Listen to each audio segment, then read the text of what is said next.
சரி சரி, happy new year. முடிஞ்சு போச்சு. போன வருஷம் பண்ணியது இந்த வருஷம் என்ன பண்ணக்கூடாதுன்னு முடிவு பண்ணி வச்சிருக்கீங்க? சொல்லுங்க பாப்போம். போன வருஷம் பண்ணதை என்ன இந்த வருஷம் பண்ணக்கூடாதுன்னா?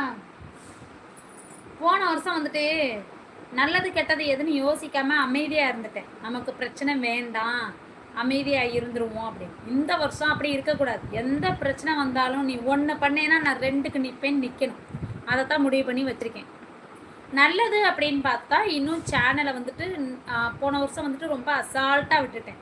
ஓகே, அதனால் வந்து இந்த வருஷம் என்னென்னா கொஞ்சம் சேனலை க்ரோத் பண்ணுறதுக்கு என்னென்ன பண்ணணும், என்ன மாதிரி வீடியோஸ் போடணும் அப்படின்னு சொல்லி எடுத்துகிட்டு போகலாம் அப்படின்னு இருக்கேன். இன்னொரு விஷயம் என்ன அப்படின்னா, நிறைய பேர் இந்த சோசியல் மீடியா நண்பர்கள் அப்படின்னு சொல்லுவாங்களா, அவங்கள வந்து ரொம்ப பேரை பக்கத்தில் வச்சுக்கிறவே கூடாதுன்னு முடிவெடுத்திருக்கேன். ஓகே, வேண்டவே வேண்டாம். யார் சோசியல் மீடியாவில் யார் எப்படி அப்படிங்கிறது, எந்த புத்தில் எந்த பாம்பு இருக்குன்னு சொல்லுவாங்கள்ல, அதுன்னு நமக்கு தெரியவே தெரியாது. ஸோ சோசியல் மீடியாவை பொறுத்த வரைக்கும் என்ன